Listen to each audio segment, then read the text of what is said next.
Hello friends, merry Christmas to all. तर आज आहे क्रिसमस आणि आज मी तुमच्याशी शेअर करणार आहे माझी 2 वर्षापूर्वीची रेसिपी, जी की माझ्या ओल्ड चॅनलवर होती।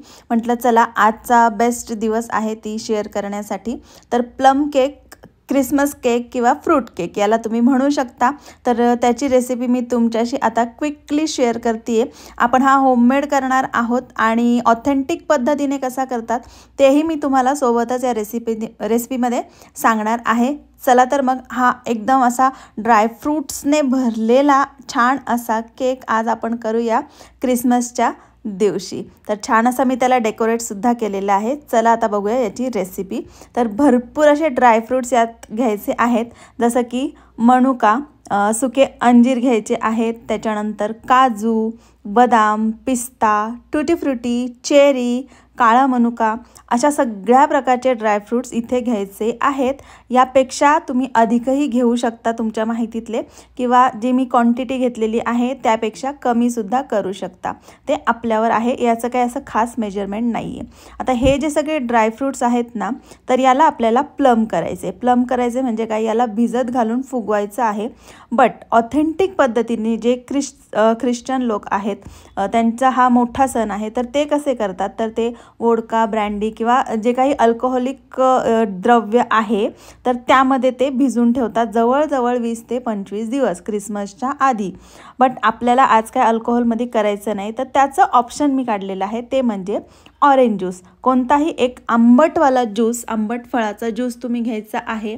आणि तुम्ही जर कम्फर्टेबल असाल, वोडका, ब्रँडी तुमच्या घरात असेलच तर तेही तुम्ही टाकून त्यामध्ये सोक करून ठेवू शकता। आता सोक किती वेळ करायचं, तुम्हाला हवं तर तुम्ही 8 दिवसही करू शकता, बट आपल्याला हा इन्स्टंट करायचा आहे केक। तर मी इथे याला ओव्हरनाईट सोक केलेलं आहे, म्हणजे एक रात्र आधी ऑरेंज ज्यूस यामध्ये टाकलेला आहे ड्रायफ्रूट्समध्ये आणि त्याला भिजत घातलेलं आहे। भिजत घालण्याच्याच प्रोसेसला प्लम करणे म्हणतात, म्हणूनच याला प्लम केक असं म्हणतात। तर ते लोक की याला जवळजवळ 20 ते 25 दिवस याची तयारी असते या केकची। म्हणजे तुम्ही विचार करा हा केक किती भारी लागत असेल त्यांच्या हातातून। ठीक आहे, आपलाही छानच होणार आहे। चला तर मग पुढची तयारी करूया। याला मी ओव्हरनाईट सोक करायला ठेवलेलं आहे। आता दुसऱ्या दिवशी भेटते तुम्हाला आणि 1 कप साखर घेतलेली आहे। आता आपल्याला यामध्ये साखरेचा पाक करायचा आहे बेसिकली, किंवा साखरेचा ज्यूस करायचा आहे। तर तो या पद्धतीने साखर पॅनमध्ये पसरवून ठेवायची आहे, अजिबात लगेच हलवायची नाही आहे तिला। थोडा वेळ जेव्हा ती मेल्ट व्हायला लागेल, आपल्याला दिसेल की मधून मेल्ट झालेली आहे, तर साईडची साखर त्यामध्ये एकत्र करून एक ज्यूसी त्याचं टेक्स्चर आलं पाहिजे। त्याच्यानंतर साखर पूर्णपणे वितळली, एकदम स्लो गॅसवर करायची, फास्ट गॅसवर केलं तर लगेच ती जळून जाणार। अशा प्रकारे झाली की त्यामध्ये आपल्याला जेवढी साखर घेतलेली आहे त्यापेक्षा डबलमध्ये पाणी टाकून घ्यायचं आहे। पाणी टाकल्यावर होणार काय, साखर पुन्हा घट्ट होणार, थोडीशी कडक होणार, बट गॅस आपला चालूच आहे त्याच्यामुळं ती पुन्हा वितळणार आणि त्याचा एक सुंदर असा ज्यूस आपल्याला रेडी मिळणार आहे। सो ते तुम्ही पहा।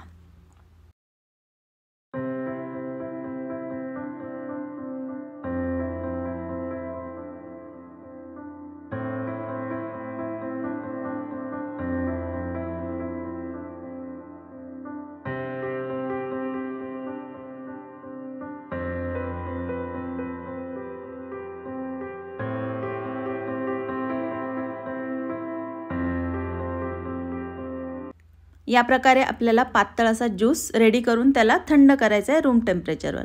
आता या केकमध्ये बेसिकली जातात म्हणजे थोडेसे असे मसाले। तर इकडे मी दालचिनी घेतलेली आहे आणि 1 लवंग घेतलेला आहे, जायफळ घ्यायचं आहे आणि आणखी काही मसाले।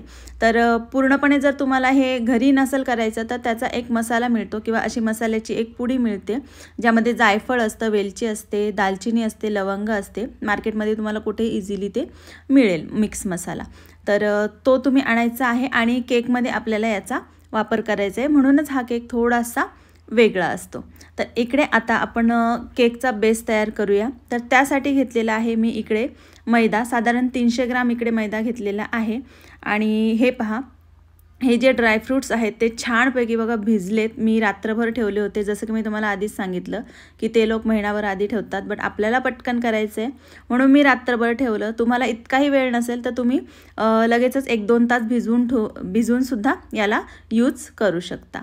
तर 300 ग्राम मैदा किंवा 1.5 कप मैद्यामध्ये मी हे ड्रायफ्रूट्स आधी घालून घेते आणि लगेचच तो उरलेला ऑरेंज ज्यूस यामध्ये आत्ताच नाही टाकायचा, नंतर टाकूया. कारण असे म्हणजे या पिठाला मैद्याला चोळून वगैरे घेतलं नाही या ड्रायफ्रूट्सला तर ड्रायफ्रूट आपले खाली तळाशी जाऊन बसणार नाही, ते असे पूर्ण केकमध्ये पसरतील, कारण त्यांना एक बाइंडिंग होते आणि कोटिंग होते. त्यामुळे जर तुम्ही वरून असेच टाकले तर ते खाली जड असतात, खाली जाऊन बसणार केकमध्ये आणि वर दिसणार नाही. आता हा जो मसाला आहे दालचिनीचा तो मी अर्धा चमचा टाकलेला आहे, फार नाही टाकायचा आपल्याला, अर्धा चमचा. कलर आणि फ्लेवरसाठी यामध्ये आपल्याला फक्त 2 ते 3 चमचे कोको पावडर घालायचे आहे.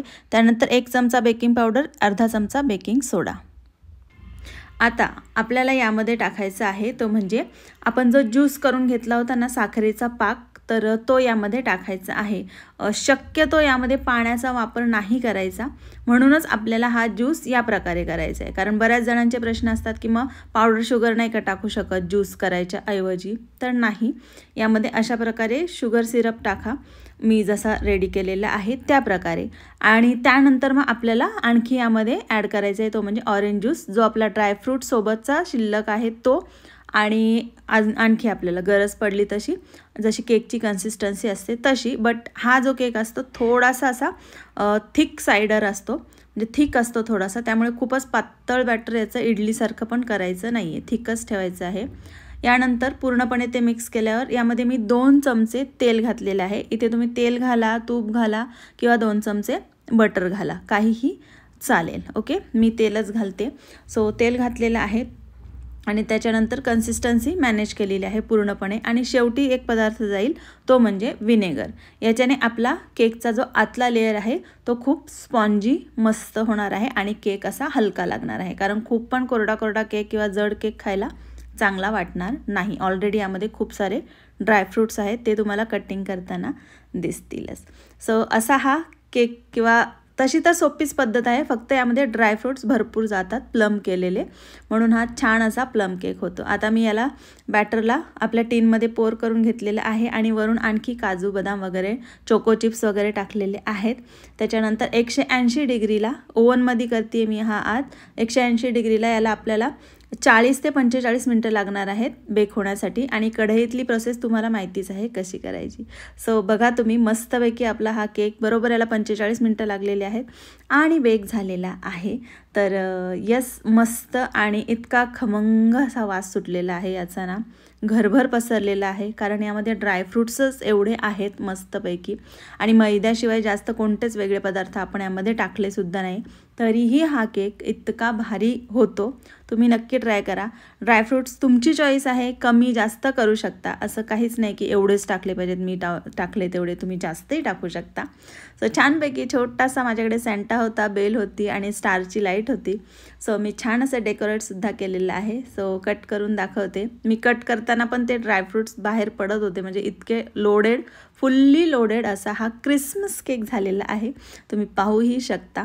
हे बघा, मस्त स्पॉन्जी झालेला आहे. सो पटकन करा, आज क्रिसमस आहे, आपल्या मुलांसाठी स्वतःसाठी बनवा आणि खा. पुन्हा एकदा सर्वांना मेरी क्रिसमस, बाय बाय.